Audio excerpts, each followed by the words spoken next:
হয় অসমীয়াৰ হিয়াৰ আমঠু জুবিন গাৰ্গ কায়িকভাৱে নোহোৱা হোৱা 29 দিনত ভৰি দিলে আৰু আজি এই 29 নম্বৰ দিনটোত শিৱসাগৰবাসীৰ ৰাইজৰ উদ্যোগত বৰ্ডিং খেলপথাৰত আমাৰ সকলোৰে প্ৰিয় জুবিন গাৰ্গৰ প্ৰতি ৰাজহুৱাভাৱে শ্ৰদ্ধাঞ্জলি জ্ঞাপন কৰা হৈছে। মই ভাবিছোঁ এয়া জুবিন গাৰ্গৰ প্ৰতি শ্ৰদ্ধাঞ্জলি নিবেদন কৰা হৈছে আৰু মই পাইছোঁ ইয়াত সহস্ৰাধিক জুবিন অনুৰাগী সমবেত হৈছে আৰু জুবিন দাৰ প্ৰতি শ্ৰদ্ধাঞ্জলি নিবেদন কৰিছে। ইয়াত মই শিৱসাগৰৰ বিধায়ক অখিল গগৈ আছে, মই অখিল দাৰ পৰা প্ৰথমে ভাষ্য ল'ম। দাদা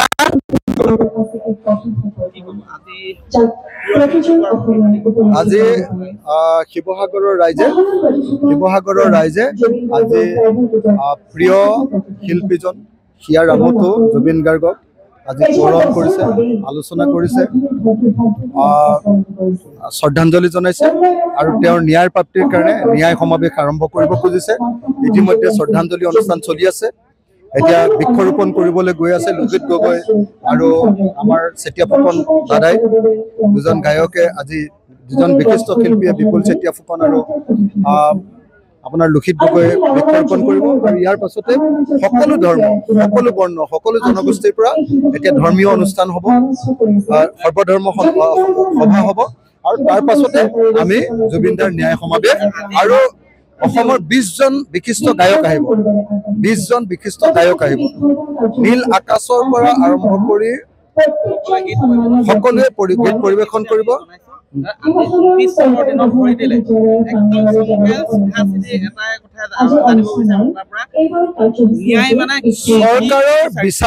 চৰকাৰৰ বিচাৰত আমি সন্তুষ্ট নহয়। সমগ্ৰ অসমীয়া জাতি তদন্তত অসন্তুষ্ট আৰু চৰকাৰে অভিযুক্তসকলৰ প্ৰতি অহেতুক মৰম দেখুৱাইছে বুলি আমি অনুভৱ কৰিছোঁ। গতিকে সমগ্ৰ অসমীয়া জাতি এতিয়া অসন্তুষ্ট, সেইকাৰণে বাক্সাৰ ৰাইজে এনেকে প্ৰতিবাদ কৰিছে। মই এই মুহূৰ্তত দাবী উত্থাপন কৰিছোঁ, দাবী জনাইছোঁ যে চৰকাৰে ন্যায় প্ৰদানৰ কাৰণে দুটা কাম কৰিবই লাগিব। নাম্বাৰ 1, যে যাতে জুবিন গাৰ্গৰ অভিযুক্তসকলে জুবিন গাৰ্গৰ মৃত্যুৰ কাৰণে দায়ী বুলি অভিযুক্ত হোৱাসকলে যাতে মৃত্যুদণ্ড লাভ কৰে, মৃত্যুদণ্ড। গতিকে BNSSৰ 103 নম্বৰ ধাৰাৰ অধীনত মৃত্যুদণ্ড পাব লাগিব, নহ'লে বা যাৱজ্জীৱন কাৰাদণ্ড 105 নম্বৰ ধাৰাৰ অধীনত। তাৰ কাৰণে আমি এই মুহূৰ্তত দাবী উত্থাপন কৰিলোঁ। হয়, মই দেখুৱাইছোঁ জুবিন দাৰ এই শ্ৰদ্ধাঞ্জলি অনুষ্ঠানলৈ বিশেষভাৱে সক্ষম সকলো আহিছে। দাদা আপুনি ক'ৰ পৰা আহিছে? মোৰ শিৱসাগৰে দিল্লী ঠাইলিত ঘৰ। হয়, আজি জুবিন গাৰ্গ এটা প্ৰজন্ম শেষ হৈ গৈছে, আকৌ নতুন প্ৰজন্ম আৰম্ভ হৈছে। এই প্ৰজন্মটোক আমি ধৰি ৰাখিব লাগিব।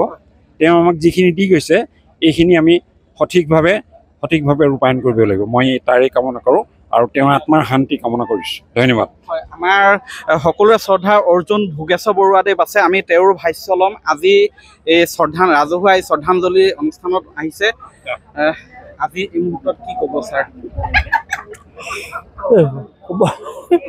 ক'বলগীয়া দুআষাৰ আছিলে ক'লোঁ আৰু, লেকিন নহওক আমাৰ ৰাইজৰ এইটো সকলোৰে কাম, আমি নহয়, আমাৰ কাম নহয়, সকলোৰে কাম। গতিকে শ্ৰদ্ধাঞ্জলিত আমি আহিবই লাগে নিয়মত। গতিকে আৰু অকল নিজে অহাই নহয়, সকলোকে মানে ইয়াত জুবিনদাৰ ন্যায়ৰ সন্দৰ্ভত কি ক'ব? জুবিনদাৰ ন্যায়টো পাবই লাগিব, কাৰণ কেলৈ সকলো যেনে সৰুৰ পৰা ডাঙৰলৈকে সকলোৱে মানে একেটা কথাকে কৈছে। গতিকে তেওঁ ন্যায় পাব লাগিব। আমাৰ ৰাইজে কি কৰে সেইটোৱে মই নাজানো, কিন্তু যদি অসমবাসী হৈ ৰাইজ নাপায় অকণমান দুখ লাগিব। জুবিন দাই ন্যায় পাবই লাগিব।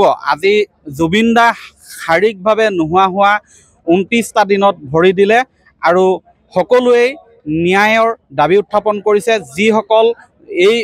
যিসকলে জুবিন দাক মৃত্যুৰ মুখলৈ ঠেলি দিলে সেইসকলৰ যাতে হয় মৃত্যুদণ্ড হয়, হয় ফাঁচি হয়, নহয় যাৱজ্জীৱন কাৰাদণ্ড আৰু এনেধৰণে শাস্তি প্ৰদানৰ বাবে যাতে আগবাঢ়ি যায় উচিত তদন্ত হয়, সেয়াই সকলোৱে দাবী উত্থাপন কৰিছে।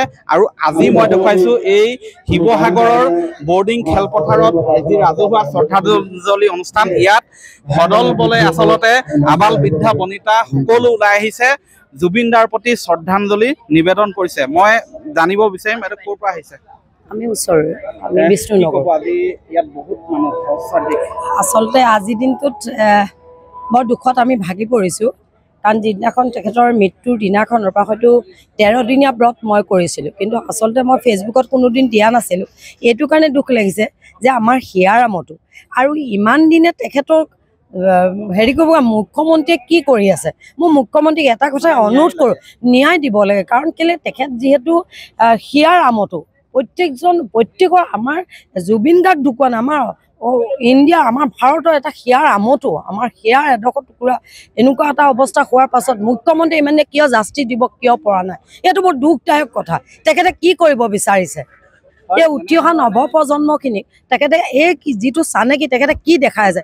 আমি তেখেতক মুখ্যমন্ত্ৰী বুলি ইমান দিনে যিটো আমি সন্মান কৰিছিলোঁ, যিটো শ্ৰদ্ধা কৰিছোঁ, এতিয়া কিন্তু ঢুকুৱাৰ দিনাখন পৰা বহুত দুখ পাইছোঁ, মৰ্মান্তিক আঘাত পাইছোঁ। সকলোৱে আচলতে কামনা কৰিছে যাতে জুবিন গাৰ্গে ন্যায় লাভ কৰে।